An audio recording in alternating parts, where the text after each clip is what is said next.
Okay, here's how Miro works. See, it's amazing. What's everyone doing at David's desk? Ever since marketing started using Miro's collaborative online whiteboard, he thinks all our other teams should sign up. Why?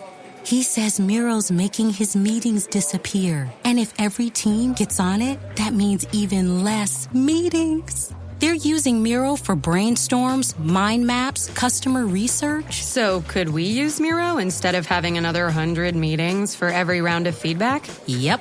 You can comment, react to ideas, even leave a recording on the board. And what about presentations? There are Miro templates for that. How do you know so much about Miro?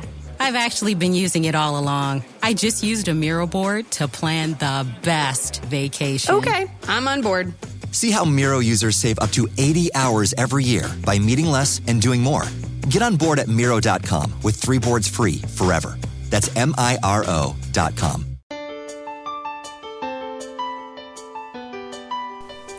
This is Dream Power Radio, the place where your dreams turn into reality. Here is your host, Debbie Spector-Weissman. Hello, and welcome to Dream Power Radio on the amazing Women and Men of Power Network, the world's leading positive programming network powered by Raven International. I'm your host, Debbie Spector-Weissman, the Dream Coach. This is a show where we talk about dreams, both daytime and nighttime dreams, and how you can use them to make the internal shift to a life you love and rediscover the truth of who you really are. I'm going to start off today's episode with a question. How did you handle the last crisis in your life? Did you crumble up like a paper bag and curse the world and everyone in it? Or did you find the steel in your spine and rise to the occasion? Or perhaps it was just a situation, reaction, somewhere in between. You notice I said the last crisis because the sad truth is that life is not all sunshine and chocolate chip cookies. There are times in our lives when the unexpected incident throws us for a loop, or when we're faced with having to make this unpleasant decision we'd rather not have to make. There was a time in my life when I would have been one of those people who used the bad experience as an opportunity to confirm my membership in the victimhood club. I've spent years working to erase my feelings of being out of control with life and developing the tools I need to ground myself when I feel uncertainty creeping in, and to learn how not to let my emotions rule me. This happened to me a few weeks ago, when what started out as the vacation of a lifetime unexpectedly turned into a series of unfortunate events that at first left me and my husband stranded, and later on, the airline adventure from hell. I'm not going to get into all the details here, but if you're interested, you can email me at debbie@dreampowerradio.com, and I'll send you my account of the blow-by-blow details. What's more important, and why I wanted to devote this episode to my experiences, is the lessons we can all take away from my journey. During the course of bringing you this show, I've interviewed experts in all areas of empowerment on how you can live an authentic life and successfully meet the challenges that face you in life. Most of those talks took on an overall perspective, how you can use that advice to transform yourself over a period of time. But I haven't talked much about how to react in a crisis, how to stay strong and not succumb to victimhood, how to take control of your feelings instead of having them control you. So what happened to me got me thinking that it also creates an opportunity to help anyone else who might need help in handling a chaotic situation. Not everything I did in my situation may apply to you and your situation, but some of it might. So I'm hoping that by telling you my story and how I managed my reactions to what was going on around me, I can help you turn your awful situation into something manageable. So here goes my tips on how not to let the unexpected overwhelm you. Tip number 1, breathe. That might sound silly, telling you to breathe. I mean, we breathe all the time, right? I'm talking about being conscious of your breath and using it to help you get and stay grounded. And here's why. When you're in the midst of turmoil, your body goes through a physical reaction. You may experience your heart racing a mile a minute. You may have stomach pangs, body aches, body flushes, brain fog, shock. Whatever it is, it's at least at that moment, you can't think clearly. In fact, your emotions might be taking center stage and cause you to act out or say something you might regret later on.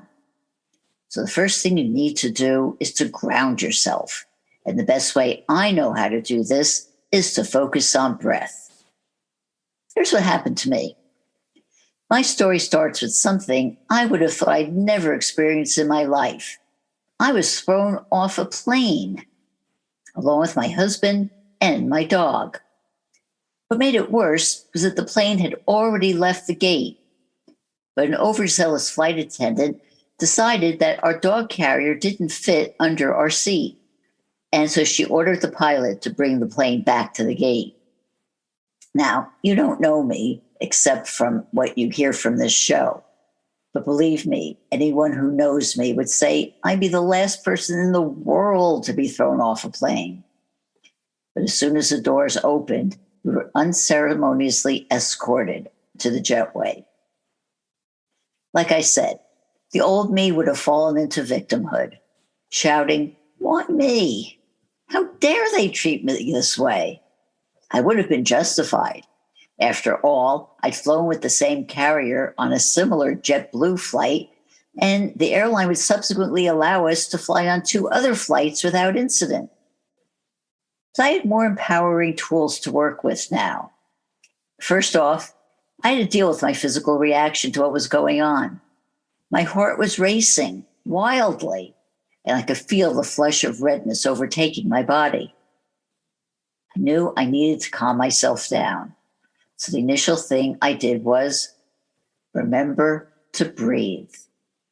See, when we find ourselves in a stressful situation, our breathing also becomes shallow and hurried. This also makes us feel nervous, which is not how you want to feel in a crisis. So while we were waiting for the crew to decide how to get us home, I practiced breathing. Specifically, I used a 4-part yoga breath. This is easy to do, and I'm going to show you how to do it now. First, you start off by taking a breath in 4 parts, starting first by taking a deep breath from your stomach, moving up into your chest, and then to your diaphragm, and then up to your nose. And you hold it for the count of 4, and then release it in 4 stages. As I did this to myself, I could feel that I was actually starting to relax. Just a little, but a little was enough in that circumstance. I could sense my heartbeat was going back to normal. And I could sense my body starting to focus again, coming back from the temporary numbness that came over me when this whole incident started. Because also one of the things that happens when you experience something unexpected is that you kind of do go into a state of shock, which in a good way gives you a little bit of time to help you assess the situation. Tip number 2. The next step was to engage in what I would call good, bad self-talk. Usually, I'd never recommend self-talk, as most of the time it's negative and doesn't serve a purpose. But when you're in the thick of things, you're building up lots of negative emotions, and they have to have some place to go. You don't want to express them out loud. In my case, for instance, to the flight attendant. In your case, you wouldn't want to express your emotions at that moment to your spouse, child, boss, police officer, the guy who tried to run you off the road. That would only make a bad situation worse, and even possibly raise it to higher and even destructive levels. The second worst thing you could do at that point is to either pretend your feelings don't exist or to try to repress them altogether. By not acknowledging your negative emotions, you set yourself up for seeing yourself as a victim. In truth, you may be being victimized, but you don't have to let yourself feel that way. Yes, something bad and upsetting has happened, but if you hold it in, that feeling of upset can morph into you're saying to yourself, I'm angry, and then spiral downward to, I'm outraged, and then go on to asking these questions. Why did this happen to me? Or why do bad things always happen to me? And even down to, I deserve to have bad things happen to me. By talking out your emotions, you're grounding yourself and helping you from forgetting how resourceful and powerful you really are. So, start off by telling yourself, yes, how unfair this situation is, how angry, upset, sad, fearful, anxious, or any other negative feeling is inside you. Acknowledge that feeling. Really acknowledge it. And then let it go. You may have to do this and return to it at a later time to really shed all of those disempowering thoughts. But in the moment, this kind of self-talk can diffuse the upset in your mind. And yes, help you take a more dispassionate view at what is really going on. In my case, after doing this, I'd lost that feeling of victimhood that was starting to creep up inside me. I was able to look at the situation objectively. Whether I thought it was right or wrong, a decision was made that affected me negatively. It was a decision that wasn't made against me personally. And taking that out of the equation, again, made me see the situation for what it was and lowered the temperature around me. And here's another benefit by not yelling or acting out or displaying any other negative emotions to those around us. My husband and I actually earned the sympathy of the gate crew, who had nothing to do with the original decision. And as a result, one gate leader in particular, who felt we were treated unjustly, worked her hardest to rebook us on flights to get us home. And that leaves me to tip number 3. Don't be afraid to ask for help. This was a hard lesson for me to learn in my life in general. And this situation was an opportunity to put it into practice. For most of my life, I hated asking anyone for help.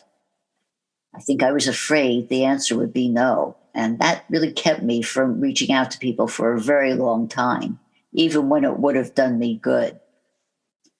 But in the years I've learned how to ask for help, I've discovered something wonderful. Most people actually want to help, and that the act of helping makes them feel good. By not asking for help, I was denying them the chance to feel better about themselves. When you ask for help, not only do other people rise to the occasion, but they may also offer advice that you may not have thought of that can help you in your crisis moment. Tip number 4, create a new story. If what's happening to you is not serving you, find a way to make the best of the situation. In our journey, my husband and I found ourselves stuck at an airport for nearly a day.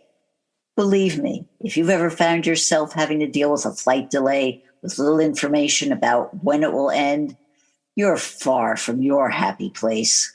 You're surrounded by dozens, if not hundreds of other passengers equally inconvenienced, and the air of frustration and gloomy moods is literally contagious.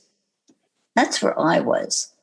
But rather than give in to that collective mass of negative energy, I told myself I could reframe the way I looked at the situation.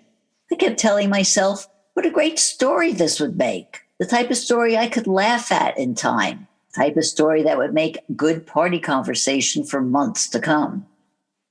Mind you, this didn't change any of the details about what was happening in the moment, but it did help make the situation feel less like a prison sentence and more like a unique adventure. As the day went on and things got weirder and weirder, it also helped keep things in perspective. None of this was my doing, and it would all pass in time. Tip number 5, express yourself. Having someone to share in the experience, in this case, my husband, helped keep both of us in good spirits. It was good to have someone who was aware of the absurdity of it all, and talking about our feelings with each other kept those negative emotions from overwhelming us.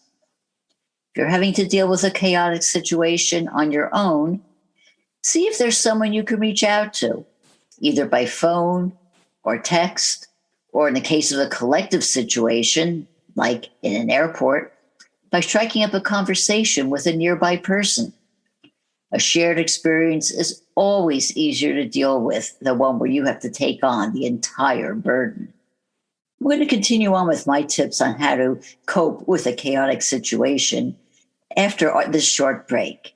You're listening to Dream Power Radio. If you're not pleased with the trajectory of your life, the time to begin your own personal transformation is now, and your dreams can help pave the way. How? By tapping into your unvoiced confidence. What is unvoiced confidence, you say? It's the acceptance of your abilities and qualities. It's a state of mind coming from liking and even loving yourself, and feeling free to say or do anything you want without concern for the judgment of others. You were born confident, but may have had it chipped away little by the negative self-beliefs you've picked up over the years. If you're looking for the heightened energy, clarity of thought, and the feeling of being more alive that comes from self-confidence, you can rediscover it by paying attention to your dreams. Need some help doing this? Go to my website, thedreamcoach.net, and sign up for my complimentary dream discovery session. I can help show you how your dreams can help you return to the confident person you were always meant to be. Again, go to thedreamcoach.net. thedreamcoach.net. Welcome back to Dream Power Radio with your host, Debbie Spector-Weissman. Yes, welcome back to Dream Power Radio. I'm your host, Debbie Spector-Weissman, and I'm talking to you about how I survived a nightmarish situation with grace and, if not good humor, at least a coping to humor, if that makes sense. And here we go, on to tip number 6. Don't forget to move. Doing something physical can also help clear your mind by having something else to focus on. While in our case, walking around the airport terminal was not as strenuous as doing a workout, there were enough endorphins released to help create a feeling of well-being. There were too many people around us to do other movements like dancing or simply shaking our bodies around. But if you're in a situation where you're by yourself, consider movement of any kind to help you cope with your situation. This is a related thought, one that specifically applies if you find yourself stuck in an airport for an extended amount of time. This summer, airports are incredibly overcrowded, especially with more people flying since COVID than ever before. There are not enough staff manning the gates and all of the concession areas. Airports are very crowded, and it just creates a feeling of frustration among everybody. And what's worse, flight delays are now more of the norm than the exception. So my way of dealing with it was to reframe it as a dream date. I first did this several years ago when I was flying and found myself having a 4-hour delay at the airport. And what I did at that point was something similar to what I did when I was now stuck in this situation. I pretended that I was an alien, and I flopped down into this unfamiliar place called an airport and explored it like unknown territory. And this is something that you do in a dream date. You do something for yourself, by yourself, that you may not have ever done before, and that may be a little bit out of your comfort zone. And this is what I did. As I continued this dream date, I went into each store as if I'd never experienced it before. And I examined each product as if it was something new. I treated myself to a real meal at one of the restaurants, delighting in every bite I took, and remembering how much tastier it would be than anything I'd ever be offered on the plane itself. Then I found the most comfortable seat I could find and immersed myself in a good book that entertained me until it was time to board the plane. By paying special attention to every aspect of what I did, I heightened my enjoyment and made what could have been a boring time into one I still look back on fondly to this day. Whenever we will ourselves to look at our space in a different light, we end up finding things we never saw before, both in our surroundings and in ourselves. Tip number 7, fake it till you make it. There were times during all the events that didn't go the way I wanted them to go when we had to interact with others. While deep inside, I would have preferred to find a nice hole to crawl in.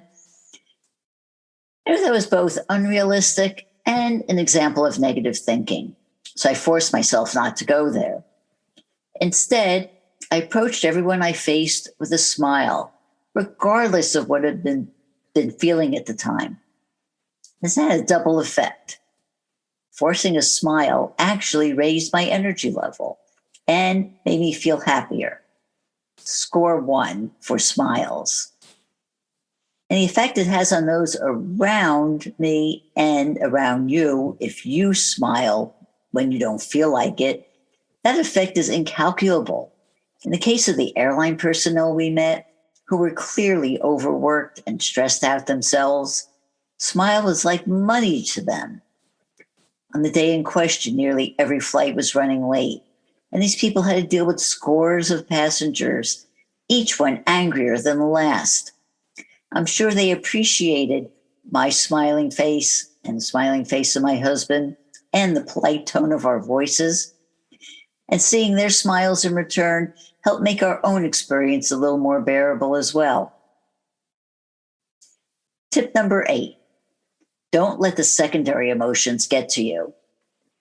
If your situation, like ours, lasts for hours on end, these coping mechanisms may start to wear thin.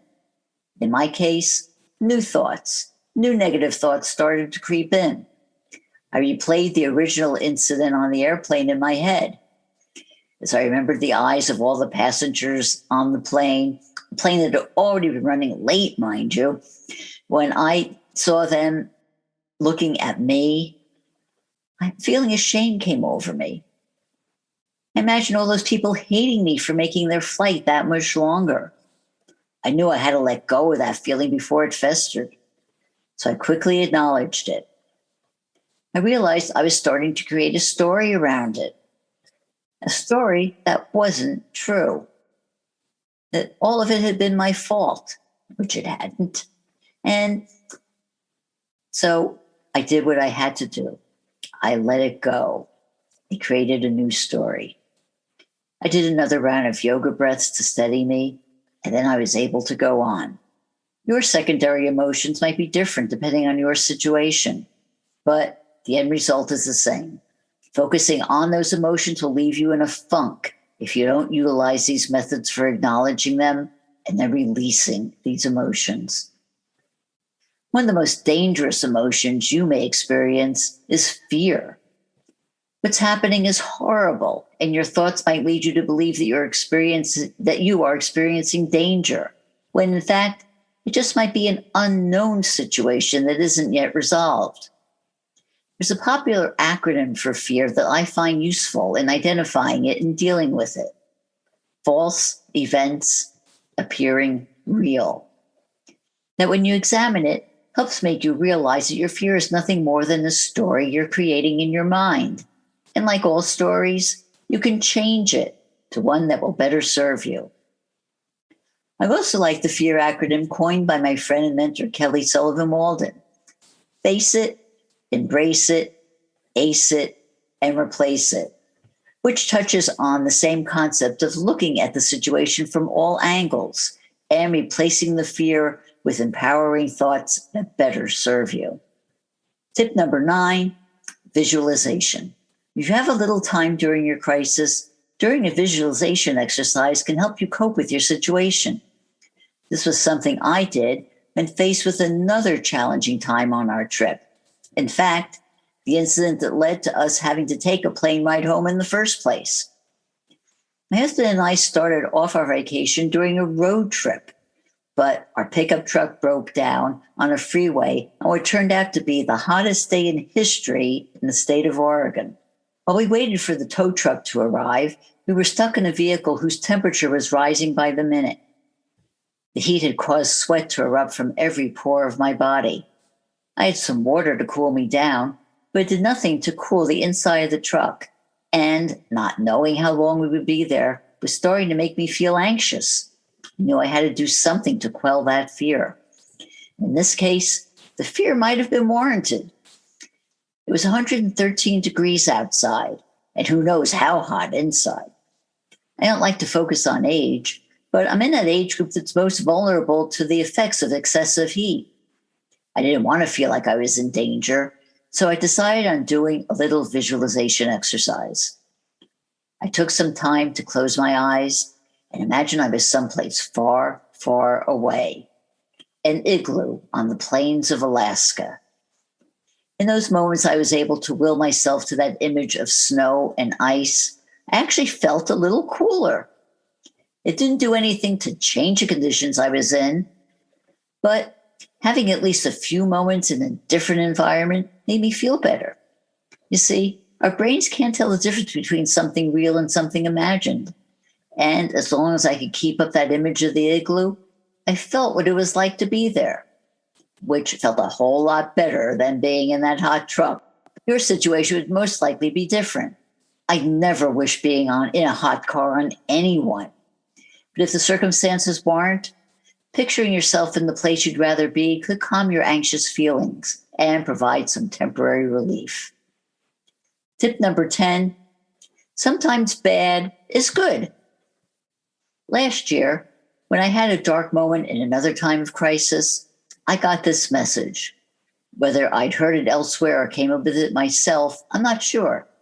But it served me well as a reminder of that old cliche, when life hands you lemons, make lemonade. And it's this: the dark night of the soul is the dawn of a new creation. Throughout time, there have been stories after stories of breakthroughs in life, coming after total breakdowns.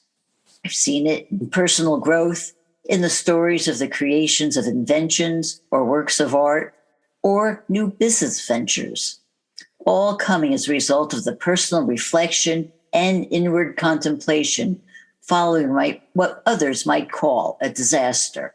The crises I had on my trip didn't rise to that level, but it did remind me that what happened wasn't the end of the world, and that in time, the situation would be resolved and I can continue on with my life. Just knowing that also helped diffuse the feeling of helplessness that might otherwise have overtaken me or might overtake you if you're in a similar situation. My final advice is to fall back on those good traits that you've developed. Whether you've made an active effort to empower yourself or whether you're muddling through life the best you can, you've had times in your life when things were great and had positive feelings that served you well. During your chaotic moments, look back on those times and remember these thoughts. Hope. You will get through this, no matter what. Gratitude. No matter what's happened, you're still around and ready to fight the good fight. Be happy that you're here and alive and relish that thought. Perseverance. You have the will and the ability to get through this. Strength.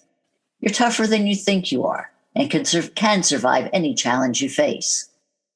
Your higher power.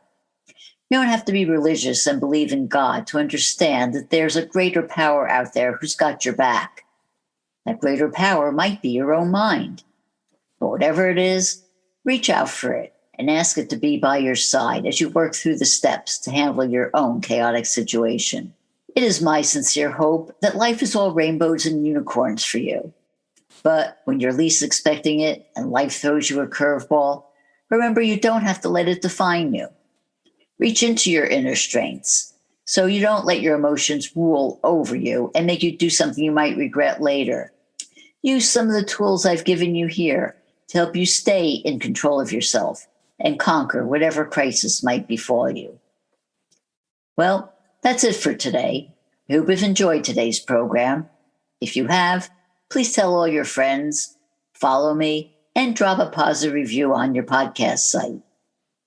Until next time, this is Debbie Spector-Weissman saying, sweet dreams, everybody. You've been listening to Dream Power Radio with your host, Debbie Spector-Weissman. For more information on Debbie or to sign up for her newsletter, go to dreampowerradio.com. This has been Dream Power Radio on the amazing Women and Men of Power Network, the world's leading positive programming network, powered by Raven International.